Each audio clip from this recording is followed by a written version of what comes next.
Hi, welcome to MedMinds. I'm Nicole and I'll be your co-host, and today we have Dr. Farley as our guest.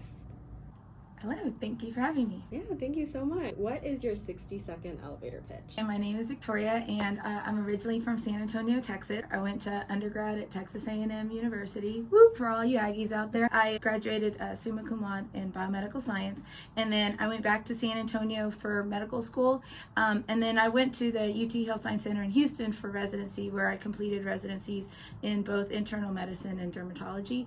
And then I actually practiced at Scott and White in College Station for a couple years as a general dermatologist, and then I moved out here to the amazing city of Las Vegas in 2011, and I've been practicing here as a medical dermatologist since. What motivated you to pursue medicine? Growing up, my mom, well, she's still a practicing veterinarian, so I grew up surrounded by medicine and science my whole life. In middle school and high school, one of my really good friends had really significant cystic nodular acne, and my uncle has a condition called vitiligo, which is where you lose the pigment in your skin. Unfortunately, both of those conditions, even though they are not contagious, they're not infectious, people when they meet them start backing away. For me, specifically wanting to go into dermatology, one thing I really liked about it was medically I could do something for someone, but hopefully also feel better about themselves on the inside. How would you sell your specialty? One thing about the field is there's a lot of different avenues you can take. If you like doing more medical, if you like doing pathology or reading slides, if you like doing surgery, or if you like doing cosmetic, dermatology is needed everywhere, and you do really make an impact on your patients' lives. So I can't think of a better field. What's a common misconception about dermatology? When people think of dermatology, they think of Botox and fillers and cosmetic procedures, which yes, there are some of us that do them, but at least in my practice, I do zero of it. What do you believe are the most important qualities of a physician?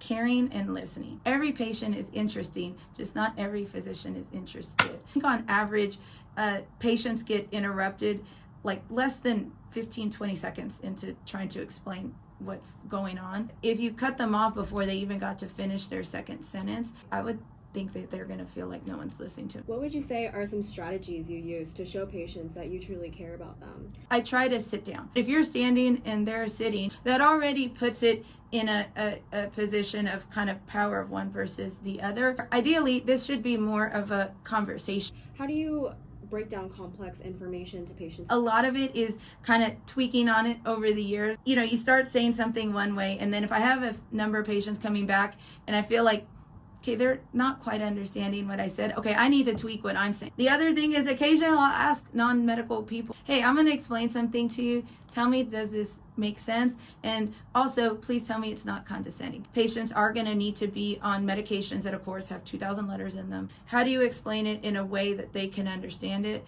but without being condescending? Our next topic is about research. So, how do you keep updated with the latest medical advancements? We actually do clinical trials in our office. Whether it's the specific medication that we're doing the trial on, or even it's a medication within that same family. What's nice is you already have experience with it before it comes out. I can already give some credence to, yes, this type of medication works or doesn't work, or these are the side effects you do and don't look out for. What is one of the most interesting cases you've seen? Patients that had rashes from their chemotherapy. One patient very recently actually unfortunately had to admitted to the hospital in the burn unit. What's hard is always, especially in this particular instance, is that if their cancer is responding to their chemo, well, as much as possible, I really do not want to take them off of it. So then what can I do as the dermatologist to allow the patient to continue their chemotherapy but keep them feeling comfortable in their skin? And how do you approach challenging situations at work? Usually, I will say with the frustrated or the upset patient, it's usually something that had nothing to do with the clinic experience. As human beings, just in general, when we have other things going on in life, we tend to be more snappy. So again, I just try to be there to listen to them and hear them out. So moving on to our next topic, which is diversity. Yes. How has your background contributed to diversity in healthcare? I've been involved with the Skin of Color Society, and I do mentor with them in addition to through the American Academy of Dermatology and their diversity program. I just try to help whether it's pre-med students, med students, residents, understand that just because you don't look a certain way doesn't mean you can't do whatever you want. So you are bilingual, and so when you have Spanish-speaking patients, do you practice speaking Spanish in terms of medical dermatology? Growing up, I really did not know Spanish at all. It would start off, I literally had a list of words like needle, pain, blood, like all this. And then over time, okay, now I got words. Let's start making phrases. All right, now I got phrases. Let's start making sentences. The next topic is mentorship. Yes. Have you had any significant mentors, and what role did they play in your career? Probably my biggest mentor, she's still my mentor today, is my mom. She was actually the first Hispanic female veterinarian in San Antonio.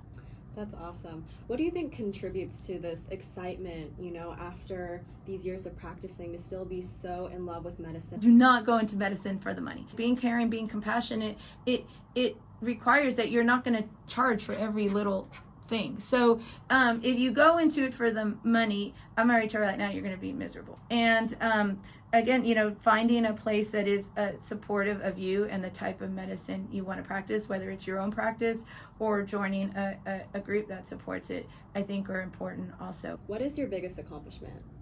Oh, that's hard. My biggest accomplishment is trying to be a great physician to my patients, and then being a good wife, daughter, mom to my family, and a great friend to my friends, and just trying to be a good person in this crazy world we live in. And we've made it to our final question. So Okay. What do you want to be remembered for 50 years from now? That I was nice and compassionate and did what I could for others, and always positive with a smile on my face. Well, that was a great answer. Very heartwarming. Oh, thank you. Well, thank you so much, Dr. Farley. Thank you. No, thank you all for having me. It was a pleasure being here. Well, thank you so much. And on that note, we will end here. Thank you all so much for listening to the first episode of Med Minds.